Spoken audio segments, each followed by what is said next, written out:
స్వరము, క్రీస్తు రాకడ స్వరము, క్రీస్తు రాకడ స్వరము, క్రీస్తు రాకడ కొరకై నిన్ను సిద్ధపరచు స్వరము, క్రీస్తేసు రాకడ కొరకై సిద్ధపరచే స్వరము. వినుమా, వినిపించుమా, కనుమా, సిద్ధపడుమా. క్రీస్తు రాకడ స్వరమును కార్యక్రమను వీక్షిస్తున్న ప్రియులకు ప్రభువైన యేసుక్రీస్తు నామంలో నా హృదయపూర్వక వందనాలు తెలియజేస్తా ఉన్నాను. ఈ సమయంలో దైవజనులు ఎం రత్నకుమార్ గారు దైవవర్తమానం అందిస్తారు. ముందుగా చిన్న ప్రార్థన చేసుకుందాం.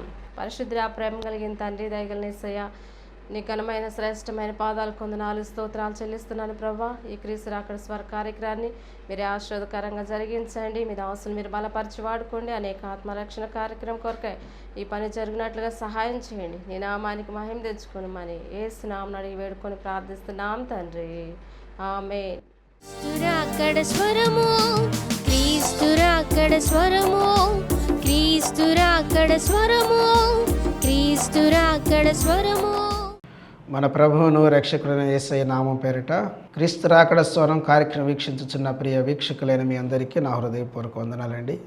బాగున్నారా ప్రియులారా? దేవుని మహా కనికరాన్ని బట్టి మన బ్రతుకులో మరొక క్రిస్మస్ చూసే అవకాశాన్ని దేవుడు అనుగ్రహించినందుకు మనందరం దేవుని స్తుతించబద్దులమైన. కొన్ని కుటుంబాల్లో తమ ప్రియులను పోగొట్టుకొని వేదనతో దుఃఖంతో ఉన్నవారు ఉన్నారు. ఆ దుఃఖాన్ని అనుభవిస్తూ వారు లేని క్రిస్మస్ మనకెందుకులే అనుకొని సాదాసీదాగా ఉన్న వ్యక్తులు, కుటుంబాలు ఎన్నో ఉంటూ ఉన్నాయి. ఒకవేళ ఈ కార్యక్రమాన్ని వీక్షిస్తున్న వారిలో ఎవరైనా పరిస్థితులు కలిగిన వారుగా ఉన్నట్లయితే ప్రియులారా, దేవుని కృప మీకు తోడై ఉండాలని, ప్రభు ద్వారా మీరు ఆదరించబడాలని, బలపరచబడాలని, ప్రభు సన్నిధి మీరు కలిగి ఉండి ధైర్యంగా ఉండాలని ప్రేమతో మనవి చేస్తూ ఉన్నాను. కొన్ని విషాదాలు ఎందుకు దేవుడు మన జీవితంలో అనుమతిస్తాడో మనకు తెలియదు. అయితే ఆ పరిస్థితుల్లో కూడా మన విశ్వాసాన్ని మనం గట్టిగా పట్టుకోవాలి. అందుకు అద్భుతమైన మాదిరి యోబు భక్తుని జీవితంలో మనం చూస్తాం.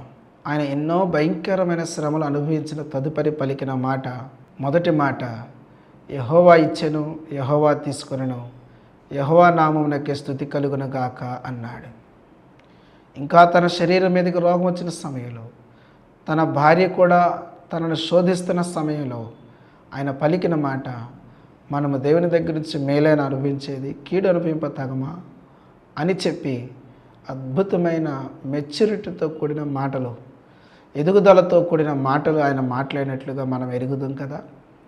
కాబట్టి మీ విషాద సమయంలో దేవునికి మరింత మీరు సమీపం అవ్వాలని ప్రేమతో మనం చేస్తున్నాను.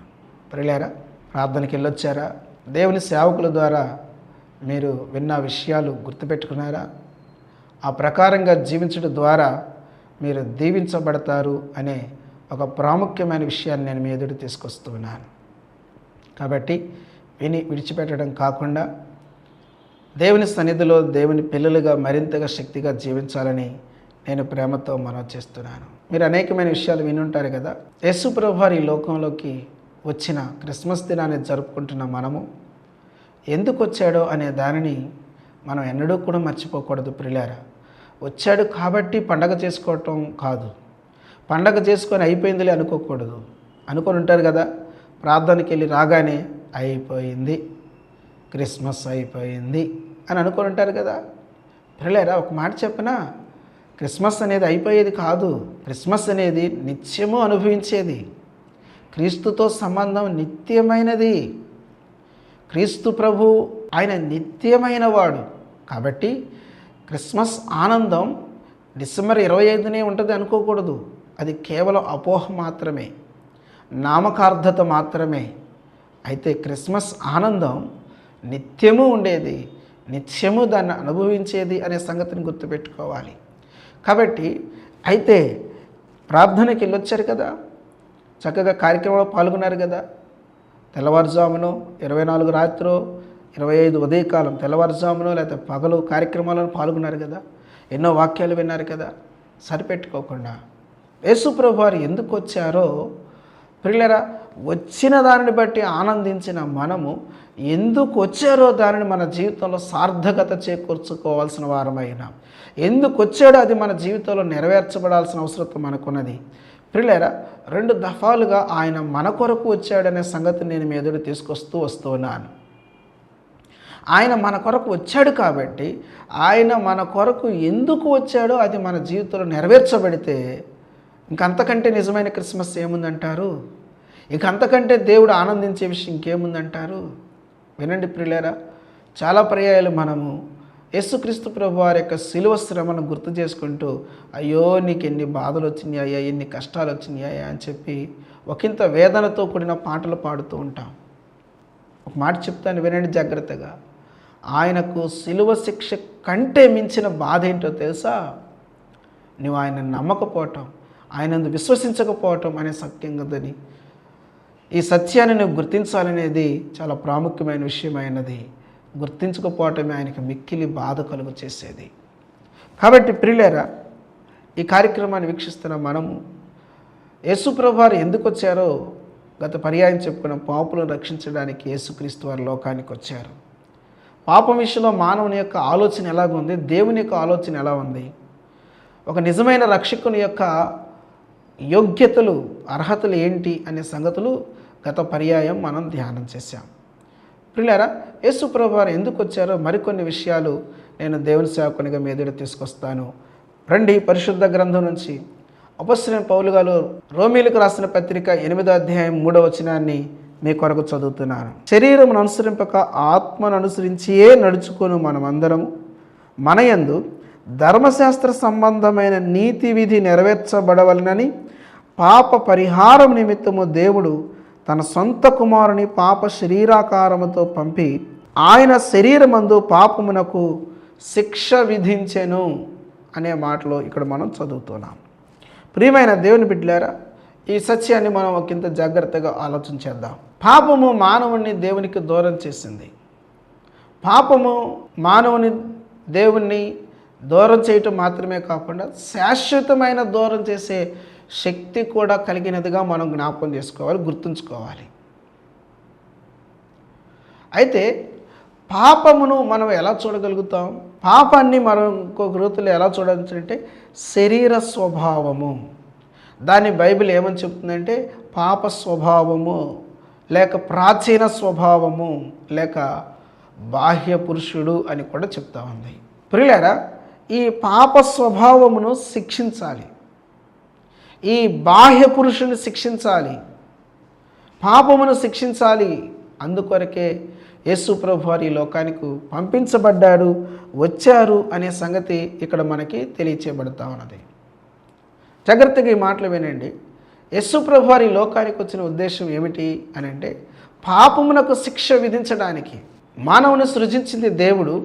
దేవుని యొక్క మాటను తిరస్కరించి దేవునికి అవిధేయుడైపోయింది మానవుడు. అయితే ఈ మానవుడు భయంకరమైన నరకమునకు వెళ్ళే మార్గంలోకి వెళ్ళిపోయాడు. ఇప్పుడు దేవుడు ఆ మానవుని తప్పించాలి. అందుకొరకు ఆయన ఏం చేయాల్సి వచ్చింది అని అంటే పరలోకములో ఉండి ఆయన మాటలు చెబుతూ కూర్చోలేదు. మానవుని రక్షించడానికి మానవునిగా భూమి మీదకి దిగి వచ్చాడు. మానవ శరీరాకారాన్ని ఆయన ధరించాడు. ధరించి భూమి మీదకి వచ్చి ప్రియులారా, ఆ శరీరమునకు లేక ఆ పాప శరీరమునకు లేక పాపమునకు ఆయన శిక్ష విధించాడు. అనగా ఆ జీతముని తాను అనుభవించాడు. ప్రియులారా, ఇప్పుడు పాపమునకు మన మీద ఏమీ లేదు అంటే అధికారము లేదు. పాపం మన మీద పెత్తనం చేయడానికి అధికారం లేదు. ఎందుకంటే దానిని యేసు ప్రభు వారు సిలువలో శిక్షించేసేసాడు. కాబట్టి పాపము ఇప్పుడు మన మీద పెత్తనం చేయడానికి దానికి అవకాశం లేకుండా పోయింది. ఎలాగునా అని అంటే యేసు ప్రభు వారు పాపమును శిక్షించడం ద్వారా మనంతటా మనం తిరిగి పాపము జోలికి పోతే తప్ప ఇప్పుడు మనల్ని ఏ పాపము కూడా మన మీద పెత్తనం చేయటానికి దానికి అవకాశం లేదు, అధికారం లేదు. పాపులను రక్షించుటకు క్రీస్తు యేసు లోకమునకు వచ్చిన వాక్యం నమ్మదగినది, పూర్ణాంగీకారమునకు యోగ్యమైనది నది అని చెప్పిన పౌలు గారు అట్టివారిలో నేను ప్రధానుడను అన్నాడు. ఎట్టివారిలో? పాపులలో నేను ప్రధానుడను, ప్రధాన పాపిని నేను అని చెప్పి తన యొక్క నిజస్థితిని గుర్తించిన పౌలు గారు అంటారు, నేను కనికరింపబడ్డాను అన్నాడు. ఆయన కనికరం చొప్పున నేను పాప క్షమాపణ పొందుకొని పవిత్రపరచబడ్డాను అని చెబుతూ ఎఫెసీ పత్రికలో అంటాడు, నేను పరిశుద్ధులలో అత్యల్పుడను అన్నాడు. అంటే ఇప్పుడు నేను పరిశుద్ధుడను. ప్రియులారా, ఎలా పరిశుద్ధుడయ్యాడు? ఒకప్పుడు పాపులలో ప్రధానుడిగా ఉన్న వ్యక్తి, దోషకుడిగా, హింసకుడిగా, హానికరుడిగా ఉన్న వ్యక్తి ఎలా పరిశుద్ధుడయ్యాడు అని అంటే, ఎలా పాపపు బంధకాల నుంచి విడిపించబడ్డాడంటే, పాపమునకు శిక్ష విధించబడింది కాబట్టి పాపము పౌలు గారిని బంధించలేకపోయింది. ఏ మానవునైనా అంతే, ఏ పాపమైనా అంతే, అది ఏ మానవుని మీద పెత్తనం చేసేది కాదు. పౌలు గారే ఇదే రోమపత్రికలో 6వ అధ్యాయంలో అంటాడు. రోమపత్రిక 6వ అధ్యాయము 16వ వచనం, లోబడుటకు దేనికి మిమ్మును మీరు దాసులుగా అప్పగించుకుందరో అది చావు నిమిత్తముగా పాపమునకే గాని నీతి నిమిత్తముగా విధేయతకే గాని దేనికి మీరు లోబడుదురో దానికే దాసులగుదురని మీరు ఎరుగరా. 17వ వచనం కూడా చదువుతున్నాను, మీరు పాపమునకు దాసులైంటిరి కానీ ఏ ఉపదేశ క్రమమునకు మీరు అప్పగింపబడితురో దానికి హృదయపూర్వకంగా లోబడిన వారే పాపము నుండి విమోచింపబడి నీతికి దాసులైతిరి, ఇందుకు దేవునికి స్తోత్రం. ప్రియులారా, ఇక్కడ మనం గమనించినట్లయితే దేనికి మీరు అప్పగించుకుంటారో లోబడటానికి, దానికి మీరు దాసులు. నీతికి అప్పగించుకుంటారా, పాపమునకు అప్పగించుకుంటారా, అది మన ఇష్టం. ఒకప్పుడు పాపం చేయలేని పరిస్థితుల్లో మనం ఉంటే, నేను పాపం చేయకుండా ఉండలేను అనే పరిస్థితిలో మనం ఉంటే, ఇప్పుడు పాపం నుంచి విడుదల కలుగు చేసి పాపం మీద జయమిచ్చాడు. ఎవరైతే పాపం నుంచి విడుదల పొంది దేవుని బిడ్డలుగా జీవిస్తారో వారు పాపం చేయజాలరు అని యోహాను భక్తుడు తన పత్రికలో రాసిన మాటను నేను తీసుకొస్తాను. యోహాను రాసిన పత్రిక, మొదటి పత్రిక 3వ అధ్యాయం 9వ వచనాన్ని చదువుతున్నాను. దేవుని మూలముగా పుట్టిన ప్రతి వానిలో ఆయన బీజము నిలుచును గనుక వాడు పాపము చేయడు, వాడు దేవుని మూలముగా పుట్టినవాడు గనుక పాపము చేయజాలడు అనే మాట చదువుతున్నాం. ప్రియులారా, ఒకప్పుడు పాపమునకు బానిసగా బ్రతికినవాడు, ఒకప్పుడు పాపములో బంధించబడినవాడు. మనం ఇందాక చదువుకున్న రోమపత్రికలో పాపంలో మనము ఏం చేయబడ్డాము అని అంటే బంధించబడిన స్థితిలో ఉన్నాం. ఒకప్పుడు పాపపు బ్రతుకులో ఉన్నవారం. ప్రియులారా, మీరు పాపమునకు దాసులైంటిరి అనే మాట చదివాం. కాబట్టి ఆ దాసత్వం నుంచి ఆయన మనల్ని విడిపించడానికి, బానిసత్వం నుంచి విడిపించడానికి ఈ రోజున యేసు ప్రభువు వారు ప్రియులారా లోకమునకు వచ్చి విడుదల కలుగు చేశారు. ఆయన ఎందుకు ఈ లోకానికి వచ్చాడు అని అంటే, ఇక్కడ మనం చదువుతున్నాం, పాపమునకు శిక్ష విధించడానికి యేసు ప్రభువు వారు ఈ లోకానికి వచ్చారు అనే సంగతిని ప్రియులారా మనం మొదటిగా ఈ దినాన జ్ఞాపకం చేసుకుంటూ ఉన్నాం. ఆయన ఎందుకు ఈ లోకానికి వచ్చాడు మరొక సంగతిని మీద తీసుకొస్తాను. చూడండి, యోహాను గారు రాసిన మొదటి పత్రిక 3వ అధ్యాయం 8వ వచనాన్ని చదువుతున్నాను. అపవాది మొదటి నుండి పాపం చేయుచున్నాడు గనక పాపం చేయవాడు అపవాది సంబంధి. అపవాది యొక్క క్రియలను లయపరచుటకే దేవుని కుమారుడు ప్రత్యక్షమాయెను. యేసు ప్రభువారు ఎందుకు ఈ లోకానికి వచ్చాడు అని అంటే అపవాది క్రియలు లయపరచడానికి ఈ లోకానికి వచ్చాడు. పాపమునకు శిక్ష విధించి పాపపు బంధకాల నుంచి విడిపించడానికి వచ్చిన యేసు ప్రభువారు ప్రియులారా, అంత మాత్రమే కాకుండా ఆయన వచ్చిన ఉద్దేశం ఏమిటి అని అంటే అపవాది క్రియలు లయపరచడానికి ఈ లోకానికి యేసు ప్రభువారు వచ్చారు. వాడి క్రియలు ఏమిటి అని అంటే ప్రియులారా, పాప సంబంధమైన ప్రతీది కూడా వాడిదే. అందుకని ఇక్కడ చదువుతున్నాం, వాడు మొదటి నుండి పాపం చేస్తున్నాడు గనక పాపం చేసేవాడు అపవాది సంబంధి. మనం పాపము చేయొచ్చు అపవాది సంబంధులుగా బ్రతుకుతున్నాం. వాడు మన చేత పాపం చేపిస్తూ ఉన్నాడు, పాపమునకై మనల్ని ప్రేరేపిస్తూ ఉన్నాడు. ఎఫెసీయులకు రాయబడిన పత్రిక 2వ అధ్యాయంలో ఈ మాటను నేను మీదటి తీసుకొస్తాను. 2వ వచనాన్ని చదువుతున్నాను. మీరు వాటిని చేయొచ్చు, వాయుమండల సంబంధమైన అధిపతిని అనగా అవిధేయులైన వారిని ఇప్పుడు ప్రేరేపించు శక్తికి అధిపతిని అనుసరించి ఈ ప్రపంచ ధర్మము చొప్పున మునుపు నడుచుకుంటిరి. అవిధేయులైన వారిని ప్రేరేపించే ఈ అధిపతి ఎవరు అని అంటే అపవాది. వీడేం చేస్తున్నాడంటే ఎప్పుడు కూడా దేవునికి వ్యతిరేకంగానే ప్రేరేపిస్తూ ఉంటాడు. క్రిస్మస్ పండగకి అందరూ చక్కగా సంతోషంగా ప్రార్థనకు వెళ్తూ ఉంటుంటే ఈరోజు కూడా ప్రార్థనకి వెళ్ళని వ్యక్తులు క్రైస్తవ కుటుంబాల్లో ఎంతమంది ఉన్నారో కదండి. ఎందుకు అని అంటే అపవాది నిన్ను దేవుని దగ్గరికి వెళ్లకుండా ఆటంకపరుస్తూ ఉన్నాడు. అది అపవాది క్రియ. నిన్ను అబద్ధమునకు ప్రేరేపిస్తూ ఉన్నాడు. నిన్ను పాపమునకు, దొంగతనానికి, వ్యభిచారానికి, సిగరెట్లకు, సారాకు, మోసం చేయటానికి, కుట్రలు, పగ, కక్ష, ద్వేషాలతో కలిగి ఉండడానికి, వీటన్నిటికీ అపవాది నిన్ను ఏం చేస్తున్నాడంటే ఈ క్రియలన్నిటి కొరకు వాడు నిన్ను ప్రేరేపిస్తూ నిన్ను ఈడ్చుకొని పోవడానికి వాడు ఇష్టపడుతూ ఉన్నాడు. క్రీస్తునందు ప్రియులారా, దయచేసి వినండి. ఈ రోజున మనం గుర్తుపెట్టుకోవాల్సిన విషయం ఏంటంటే ఇదంతా ఒక్కప్పటి సంగతి. ఇప్పుడు సంగతి ఏంటో తెలుసా? అపవాది క్రియలను యేసు ప్రభువు వారు సిలువలో లయపరిచాడు. దేవునికి మహిమ కలుగును గాక. ఇప్పుడు వాడికి మన మీద అధికారం లేదు. ఇప్పుడు మన పట్ల దేవుని సంకల్పం ఏమిటో పౌలు గారు రోమిలికి రాసిన పత్రిక 16వ అధ్యాయం 20వ వచనంలో ఆ మాట చెప్తాడు. సమాధానకర్తయగు దేవుడు సాతానును మీ కాళ్ళ క్రింద శీఘ్రముగా చితుక త్రొక్కించును. వాడి చేత త్రొక్కబడినాల్సిన అవసరం లేదు. ఒకప్పుడు తొక్కాడు, ఇప్పుడు మనల్ని వాడు ఏం చేయలేడు. వాడు ఓడిపోయిన శత్రువు. ఇప్పుడు దేవుని యొక్క వాగ్దానం ఏమిటంటే మన కాళ్ళ క్రింద శీఘ్రంగా చితుక త్రొక్కిస్తానని దేవుడే వాగ్దానం చేస్తూ ఉన్నాడు. ప్రియమైన సోదరి సోదరులారా, ఈ కార్యక్రమం వీక్షిస్తుంటుండగా ప్రతి దానికి సైతాను సైతాను సైతాను అనాల్సిన అవసరం లేదు. ఇప్పుడు దేవుడున్నాడు మనకిప్పుడు. దేవుని వాక్యం ఉన్నది, దేవుని శక్తి ఉన్నది మనకి. ఒకప్పుడు అది, ఇప్పుడు అవసరం లేదు. యేసు ప్రభువు ఈ లోకాలకు వచ్చేసేసి వాడి క్రియలు లయపరిచాడు. ఇప్పుడు వాడు ఏం చేయలేడు మనల్ని. వాడి తల చిత కొట్టబడింది. వాడు తోక ఆడిస్తూ బెదిరిస్తూ ఉండొచ్చేమో కానీ మనల్ని ఏమీ చేయలేడు. సర్పాన్ని కొట్టేటప్పుడు, పాముని కొట్టేటప్పుడు ముందు తలకాయ చిత కొడతారు. ఇక తోక ఎంత ఆడించినా, అది ఎంత కదులుతున్నాయి, అదేం చేయలేదు కదండి. యేసుక్రీస్తు ప్రభువారు కూడా వాడి క్రియలు లయపరిచాడు. ఇప్పుడు వాడు ఏం చేయలేడు. కాకపోతే తోక ఆడిస్తూ బెదిరిస్తూ ఉన్నాడు. దానికే బెదిరిపోతూ ఉన్నాం. పద్దాకల వాడి మీద చెప్తూ ఉంటాం. గమనించని ప్రియులారా, ఇప్పుడు వాడు మనల్ని ఏమీ చేయలేడు. వాడు ఓడిపోయిన శత్రువు.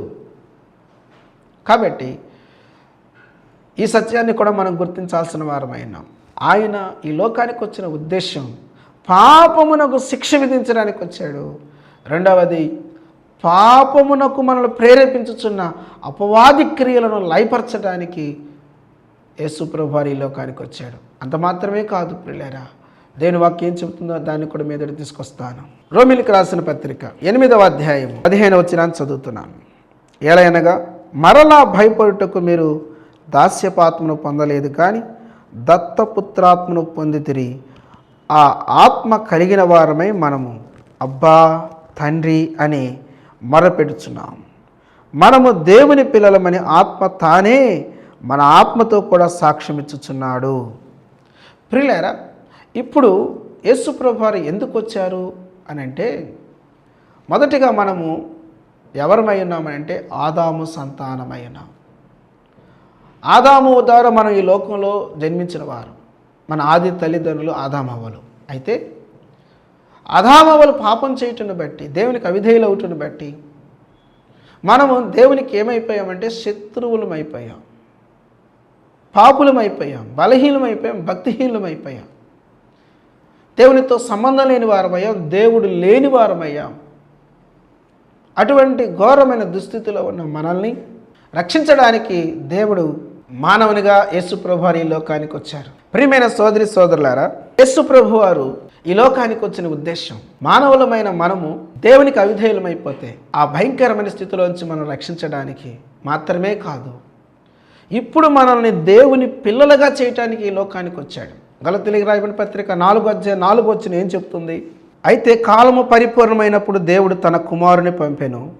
ఆయన స్త్రీ యందు పుట్టి మనము దత్తపుత్రులము కావాలనని ధర్మశాస్త్రమునకు లోబడి ఉన్న వారిని విమోచించుటకై ధర్మశాస్త్రమునకు లోబడిన వాడాయను. మనము దత్తపుత్రులం కావాలనని, మనము దేవునికి దూరమైపోయి అపవాది సంతానమైపోయిన పరిస్థితుల్లో, పాపమునకు బానిసలమైపోయిన పరిస్థితుల్లో దేవుడు తన కుమారుడిని యేసు ప్రభువారిని లోకానికి పంపించి ఇప్పుడు మనల్ని తన పిల్లలుగా చేసుకుంటూ ఉన్నాడు. ధర్మశాస్త్రమునకు దాసులమైపోయిన మనల్ని ఇప్పుడు మనల్ని దాసులుగా కాకుండా పిల్లలుగా చేసుకోవడానికి ఆయన ఇష్టపడుతున్నాడు. క్రిందంటాడు 7వ వచనంలో, కాబట్టి నీవు ఇక దాసుడవు కావు, కుమారుడవే. కుమారుడవైతే దేవుని ద్వారా వారసుడవు. ప్రియులారా, కేవలం క్రిస్మస్ పండుగ చేసుకొని ఆనందించడం కొరకు యేసుప్రభువు రాలేదు. నువ్వేమి కావాలంటే దేవుని దత్తపుత్రుడవు కావాలి, దేవునికి నువ్వు వారసుడు కావాలి, దేవుని కుమారుడవు కుమార్తెవు కావాలి. ఇది దేవుని యొక్క సంకల్పం నీ పట్ల. అందుకొరకు యేసుప్రభువు వారు ఈ లోకానికి వచ్చారు అనే ఈ ప్రాముఖ్యమైన సత్యాన్ని నువ్వు గుర్తించాలనేది ప్రియులారా నేను దేవుని సేవకునిగా చెప్తున్నాను. క్రిస్మస్ పండుగ జరుపుకోగానే అయిపోలేదు. నువ్వు మరి మనం చేయాల్సిన పని ఏమిటి అని అంటే, దేవుని పిల్లలుగా మనము వారసులముగా జీవించాలి, వారసత్వాన్ని మనం అనుభవించాలి. అందుకొరకు యేసుప్రభువు వారు ఈ లోకానికి వచ్చారనే ఒక ప్రాముఖ్యమైన సత్యాన్ని ప్రియులారా మనం జ్ఞాపకం చేసుకోవాల్సిన వారమై ఉన్నాం. పాపమునకు శిక్ష విధించడానికి వచ్చాడు, అపవాది క్రియలు లయపరచడానికి వచ్చాడు, దత్తపుత్రులనుగా స్వీకరించడానికి చేయడానికి ఈ లోకానికి వచ్చాడు. అంత మాత్రమే కాదు ప్రియులారా, దేవుని వాక్యంలో మనం జ్ఞాపకం చేసుకున్నట్లయితే అపొస్తలుడైన పౌలు గారు కొలస్సీలకు రాసిన పత్రిక 1వ అధ్యాయం 22వ వచనం ఇలా చెప్తా ఉన్నాడు. తన సన్నిధిని పరిశుద్ధులుగాను నిర్దోషులుగాను నిరపరాధులుగాను నిలువబెట్టుటకు ఆయన మాంసయుక్తమైన దేహమందు మరణం వలన ఇప్పుడు మిమ్మను సమాధానపరిచెను. యేసుప్రభువు వారు ఈ లోకానికి ఎందుకు వచ్చాడో తెలుసా ప్రియులారా? మనల్ని ఆయన తండ్రి అయిన దేవుని ఎదుట నిర్దోషులుగా, పరిశుద్ధులుగా, నిరపరాధులుగా నిలబెట్టడం కొరకు ఈ లోకానికి వచ్చాడు. మనందరం పాపులమై ఉంటున్నాం. నేను పాపిని, నేను దోషిని అని అంటున్నాం కదా. అయితే ఆ స్థితిలో మనం తండ్రి ఎదుట నిలబడలేము, పరలోకంలో ఆయన ఎదుట నిలబడలేము. ఆయన ఎదుట నిలబడినప్పుడు ఆయన ఎదుట మనం పరిశుద్ధులుగా నిలబడాలి, నిర్దోషులుగా నిలబడాలి, నిరపరాధులుగా నిలబడాలి. ఇది దేవుని యొక్క సంకల్పం. మరి ఇది ఎలా సాధ్యమవుతుందనంటే, దాన్ని సాధ్యం చేయటానికే యేసుప్రభువు వారు ఈ లోకానికి మానవునిగా దిగి వచ్చారు. ప్రియులారా, మన సొంత నీతితోనో, మన సొంత జ్ఞానముతోనో, మన సొంత తలంపులతోనో మనము పరిశుద్ధులము, నిర్దోషులము, నిరపరాధులము కాలేము. ఏ మానవ శక్తి ఒక మనిషిని ఈ ఉన్నతమైన అనుభవంలోకి తీసుకొని రాలేదు. తీసుకొచ్చే అవకాశం కొంచెం ఉన్నా కూడా ప్రియులారా, యేసుప్రభువు వారు ఈ లోకానికి రావాల్సిన అవసరం ఉండేది కాదు. కొంచెము కూడా మానవునికి అవకాశం లేని పరిస్థితులు ఉంటుండగా దేవుడు మానవునికి ఈ లోకానికి దిగివచ్చి పాపమునకు శిక్ష విధించి అపవాది క్రియలు లయపరిచి మనల్ని తన పిల్లలుగా చేసుకోవటం మాత్రమే కాకుండా ప్రియులారా, తండ్రి అయిన దేవుని ఎదుట మనల్ని ఆయన ఎలా నిలబెట్టాలనుకుంటున్నాడంటే పరిశుద్ధులుగా నిలబెట్టాలనుకుంటున్నాడు, నిర్దోషులుగా నిలబెట్టాలనుకుంటున్నాడు, నిరపరాధులుగా నిలబెట్టాలనుకుంటున్నాడు. అందుకొరకు ఆయన చేసిన పని ఏంటంటే మాంసయుక్తమైన దేహములకు ఆయన వచ్చేసేసి మాంసయుక్తమైన దేహమును మరణమునకు అప్పగించి మనకు ప్రియులారా ఈ ఉన్నతమైన స్థితి ఇవ్వడానికి ఆయన ఇష్టపడ్డాడు. ఎందుకు నేను ఈ మాట చెప్తున్నానంటే, ఈ స్థితి పొందడానికి నువ్వు ఇష్టపడుతున్నావా? మన ఇష్టం లేకుండా దేవుడు ఏం చేయడు మన పట్ల. మన ఇష్టానికి వ్యతిరేకంగా దేవుడు ఎప్పుడు ఏం చేయడు. నీవు ఆయన ఇష్టానికి ఇష్టపడితేనే ఆయన నీ పట్ల ఏదైనా చేయగలుగుతాడు. కాబట్టి ఒక మానవునిగా మనం చేయాల్సిన పని ఏంటంటే ప్రియులారా, నీవు నా పట్ల ఇంత గొప్ప సంకల్పాన్ని కలిగి ఉన్నావు కాబట్టి దేవా, నేను ఈ సంకల్పం నా పట్ల నెరవేరడానికి ఇష్టపడుతున్నాను అని శిరస్సు వంచటమే ఈ రోజున మనం చేయాల్సిన పని. ప్రియులారా, మళ్ళీ చెప్తున్నాను, జాగ్రత్తగానండి. పాపంలో ఉండే మనుష్యుడు దేవుని దగ్గరికి రావడానికి ఇష్టపడట్లేదు. ఎందుకు అని అంటే పాపాన్ని విడిచిపెడటానికి ఇష్టపడట్లేదు. పాపం ఇచ్చే తాత్కాలికమైన ఆనందం కొరకు, సంతోషం కొరకు, నిత్యమైన పరలోకాన్ని విడిచిపెడటానికి వాడు ఇష్టపడుతున్న మనిషినిగా ప్రతి మానవుడు ఉన్నాడు. ప్రియులారా, అయితే దాని ఫలితం భయంకరమైన దాన్ని గుర్తించి ఈ కార్యక్రమం వీక్షిస్తున్న ప్రియమైన సోదరి సోదరులారా, ఈరోజు ప్రార్థనకి వెళ్ళి చూసేసాం అయిపోయింది అని అనుకోకుండా ఆయన బిడ్డలుగా జీవించాలని ప్రేమతో మనం చేస్తున్నాను. ఆ నిత్య జీవం కొరకే సిద్ధపడాలని ప్రేమతో మనం చేస్తున్నాను. పాపం నుంచి విడుదల పొంది, అపవాది క్రియల నుంచి విడుదల పొంది, నిర్దోషులుగా, పరిశుద్ధులుగా, నిరపరాధులుగా ఆయన నిలబడాలని ఈ గొప్ప సంకల్పం నీ పట్ల నెరవేరడానికి, నీవు కూడా ఇష్టం కలిగి ఉండటానికి పరిశుద్ధాత్మ దేవుడు సహాయం చేసి దీవించునుగాక. ప్రార్థన. పరిశుద్ధుడైన తండ్రి, కృపాసత్య సంపన్నుడా, నీకే వందనాలు. మీ ప్రియకుమారుడు యేసుక్రీస్తు వారిని ఈ లోకానికి పంపించిన ఆ ఉద్దేశాలను మేము జ్ఞాపకం చేసుకుంటూ ఉన్నాము నాయన. ఎంత గొప్ప ప్రేమ నాయన మా పట్ల, ఎంత గొప్ప కృప చూపించావు ప్రభువా. యేసయ్యా నీకే స్తోత్రాలు, దేవానికి వందనాలు. కేవలం చెప్పుకొని వీని విడిచిపెట్టేవారుగా కాకుండా మేము ఈ స్థితిని అనుభవించినట్లు దేవా మాకందరికీ సహాయం చేయండి. విత్తబడిన ప్రతి మాటకు, ప్రకటించబడిన ప్రతి మాటకు నీ బిడ్డల హృదయాలు నీరుకట్టి ఫలింపజేసి మమ్మల్ని అందరినీ ఈ ఉన్నతమైన అనుభవంలో ఉంచమని యేసయ్య నామమున ప్రార్థన చేసి స్తోత్రం అర్పించి వేడుకొంచున్నాం తండ్రి. ఆమేన్. త్రియేక దేవుని దీవెన, శాంతి, సమాధానం ఇప్పుడు ఎల్లప్పుడు సదాకాలం మనందరికీ తోడైన నడిపించి తన రాకడ కొరకే, రాజ్యం కొరకే మనల్ని అందరూ సిద్ధపరిచి భద్రపరచును గాక. ఆమేన్. ఆమేన్. అందరికీ వందనాలు, క్రిస్మస్ శుభాకాంక్షలు తెలియజేస్తూ ఈ మాటలు ముగిస్తున్నాను. God bless you.